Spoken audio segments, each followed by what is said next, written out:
of states where there would literally be no leaving a state. A state could be locked down, where we may actually be moving to a plan in the future where crossing the border from, say, New Hampshire into Massachusetts would be akin today to crossing the border from America to Canada. So that's really what has me very concerned. You don't really need to round people up in FEMA camps if you can simply lock them down.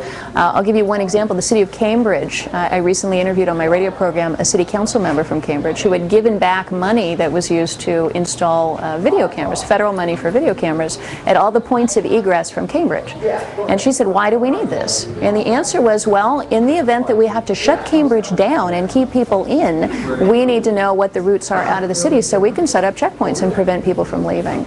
You know, if I have the United States government telling me that there's an enormous threat, either a bacterial, alien invasion from Alpha-Sin, whatever, that there is war, imminent war, missiles coming, details at 11, and they are going to use anything they can to put me into a state of mind that I am willing to go to some camp, that I'm willing to be relocated, that I'm willing to be taken from my home forcibly, then they're the bad guy. It's very important to understand that when you see Barack Obama or Merkel of Germany or Brown of Britain come out and announce that their countries are under an emergency, that is done in accordance with the United Nations.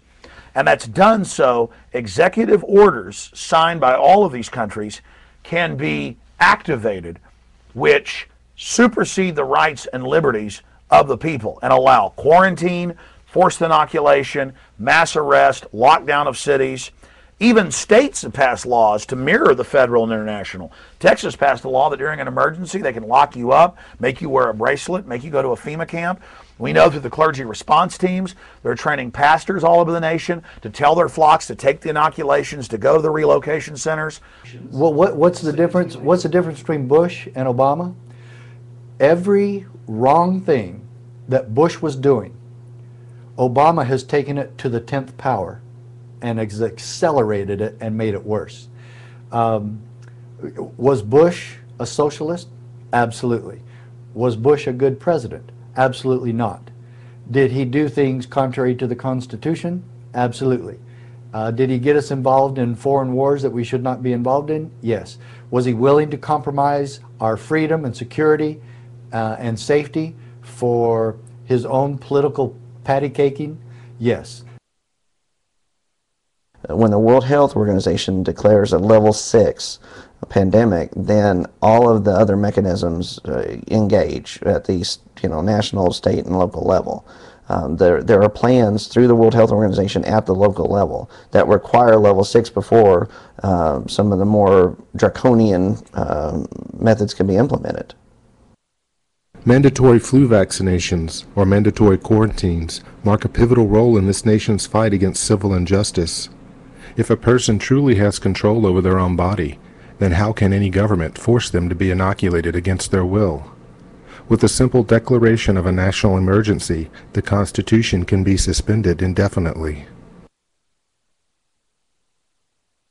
I work over in this area, and it's an industrial park, so there's not many people around.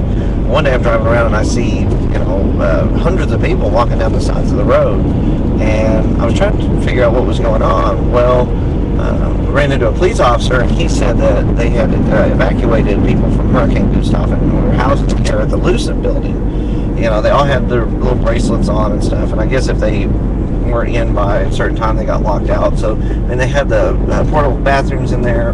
They had the gate where they locked them in at night and kept everybody else out. For decades, there's been discussion about FEMA detention facilities and how they could be utilized. It was unclear how anybody could be rounded up because it was, assumed that everybody would resist on a mass scale. Well, now we're starting to see scenarios where people would actually demand that their friends and neighbors be rounded up. This is a new virus. It has skipped from one animal species to another. This has a little bit of bird, a lot of pig. It's in humans. It is new to most Americans. It is going to cut a swath through those who have no immunologic memory for it. What I worry about is that there's enough distrust of the American government, and people are trillioned out and numb over the Wall Street thing, and they're going to look at Big Pharma and go, please, just another way to make a buck, and they're going to go, don't tell me what to do. You had the h1n1 vaccine that was fast-tracked, skipping all but the most preliminary tests of safety and effectiveness, while at the same time, the U.S. Secretary of Health and Human Services signed a document that gave legal immunity to the vaccine manufacturers and officials alike. Under the provisions of a 2006 law for public health emergencies, vaccine makers and federal officials will be immune from lawsuits that result from any new swine flu vaccine. Then the mainstream media is reporting that the military is prepared to assist civilian authorities.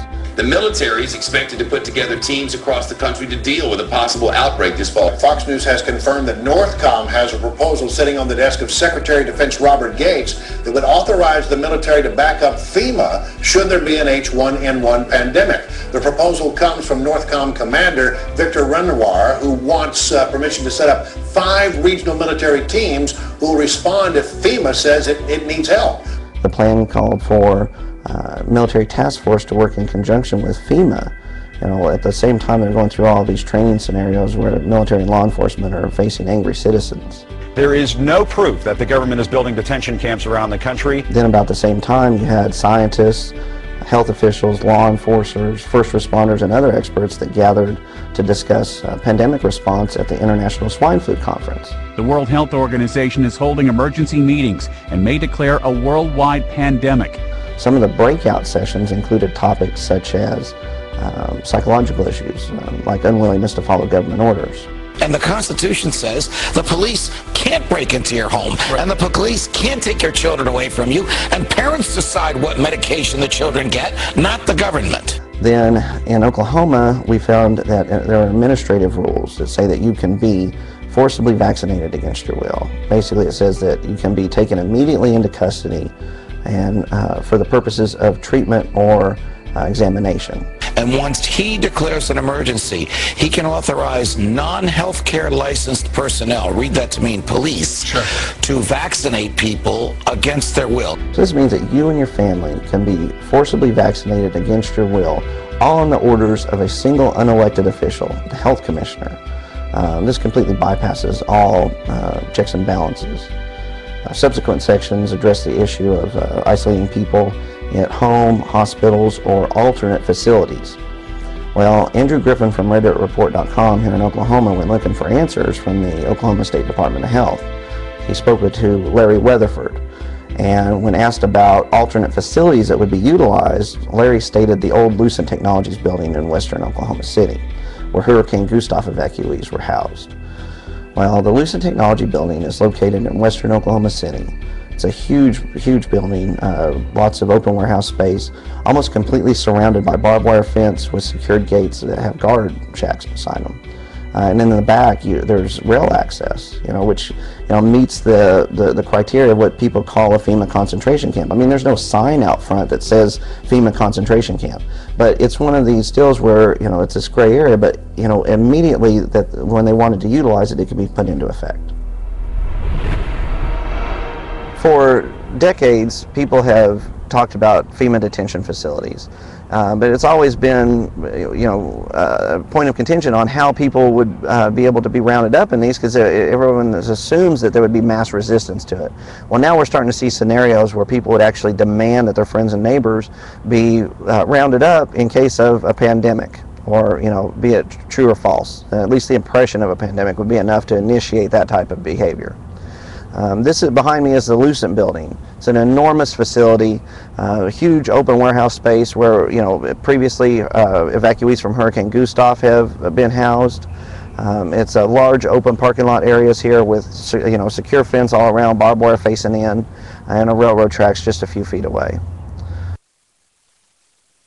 You could see where thousands of people could be staged here and loaded on the railroad tracks. They're just a few feet away. They've set up communications already for cellular and various other networks.